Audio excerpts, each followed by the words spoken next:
साधु रहते हैं, वो जाते हैं नरसिंह जी के पास। नरसिंह जी कहते भाई तुम्हारो सावरियो सेठ बड़ो ही अच्छो थो, इतनो अच्छो बोलो उसने, इतनी प्यारी आवाज थी कि वो जो उसने शब्द बोले थे वो अभी तक हमारे कानों में गूंज रहे हैं। इतनो प्यारो थो तुम्हारो सावरियो सेठ, और आशीर्वाद दे करके चले जाते हैं। नरसिंह जी तो भगवान के कीर्तन में मग्न रहते हैं और एक महामारी चलती है, उसमें नरसिंह जी के पुत्र और पत्नी भगवान को प्यारे हो जाते हैं। अब नरसिंह जी का दूसरा विवाह होता है और नरसिंह जी भगवान के कीर्तन में ही मग्न रहते, बस भगवान का कीर्तन करते रहते। और नरसिंह जी की लेकिन अभी संकट कम नहीं हुए थे, नरसिंह जी पे संकट आते ही रहे, और लेकिन भगवान हर संकट में नरसिंह जी के साथी बन करके नरसिंह जी के साथ खड़े रहे। कोई भी संकट हो, जो भी संकट, भगवान साथी बन के खड़े रहे। भगवान खुद कहते हैं, भगवान स्वयं कहते हैं कि मुझ पर बस विश्वास करके देखो, मुझ पे अपना तन अर्पण करके देखो, बस एक बार ये करके देखो, तुम्हारे ऊपर कितने बड़े से बड़ा संकट क्यों ना हो, मैं क्षण मात्र में उसे दूर कर दूंगा, लेकिन विश्वास करके देखो। और अगर विश्वास कर लिया ना तो बस सब अच्छा हो जाएगा, सब कुछ ठीक होगा। अब नरसिंह जी के ऊपर सबसे बड़ा संकट तो तब आयो जब नानी बाई की दीकरी सुलोचना का विवाह तय हुआ। अब सुलोचना का विवाह तय हुआ, कुकू पत्री लिखाई। कुकू पत्री किसे कहवे?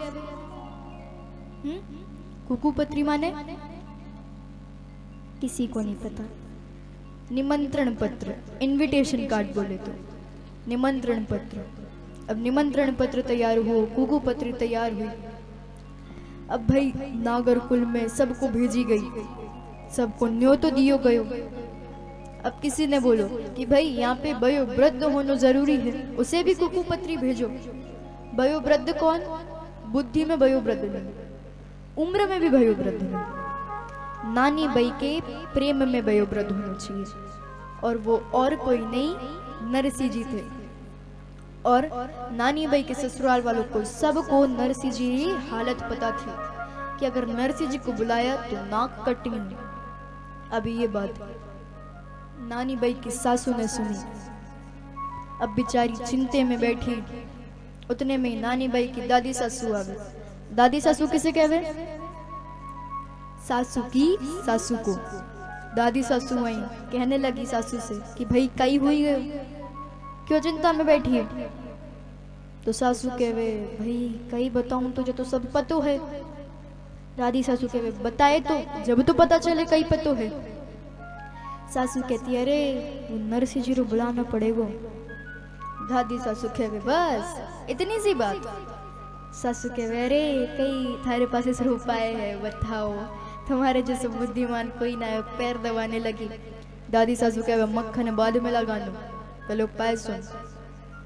तो वो उपाय बताती है कि देखो नरसिंह जी को अगर बुलाना नहीं है तो इतनो मायरो लिख दो, इतनो मायरो लिख दो कि नरसिंह जी क्या कोई भी ना भर सके, कोई भी उस मायरे को ना भर सके, इतनो मायरो लिख दो। और अगर नरसिंह जी मायरा ले आए तो हमारे पास ही माल माल हो जाएगा, और नहीं आए तो हमारे लिए और अच्छा है। सासू कहवे बहुत बुद्धिमान हो तुम, और फिर से मक्खन लगाने लगी। नानी बाई कहती है कि ये दादी सासू जब मैं आई थी तो मेरी बड़ाई करत करत नहीं थकत, और आज ये मेरी बुराई करत करत नहीं थकत। हमारे घर में भी नई नई शादियां होती हैं, जब नई नई बहू आती है तो सास से पूछो कैसी बहू मिली है। सास कहेगी बहन क्या बताऊं, बहू नहीं बेटी मिली है। और यही बात 1 साल बाद पूछना कि तुम्हें कैसी बहू मिली है। बड़ो ही अच्छा जवाब है, ध्यान से सुनना। तो वो सास कहेगी बहन कहीं बताऊं, जब आई थी जब चंद्रमुखी थी, 6 महीने बाद ज्वालामुखी हो गई, और अब तो क्या बताऊं ज्वालामुखी से भी बढ़कर के हो गई है। ऐसी है चैन से ही ना बैठने देवी मुझे, ऐसी तो आ गई है मेरी बहू, माथा फोड़ ली हूं। तो अब सब तैयार हुआ, मायरो लिखनो है। अब सास ननंद देरानी जिठानी सब मिलके बैठते हैं, बैठते हैं सब मिलके। और अब अच्छा मायरे में क्या लिखते हैं जरा ध्यान दीजिए। अगर आप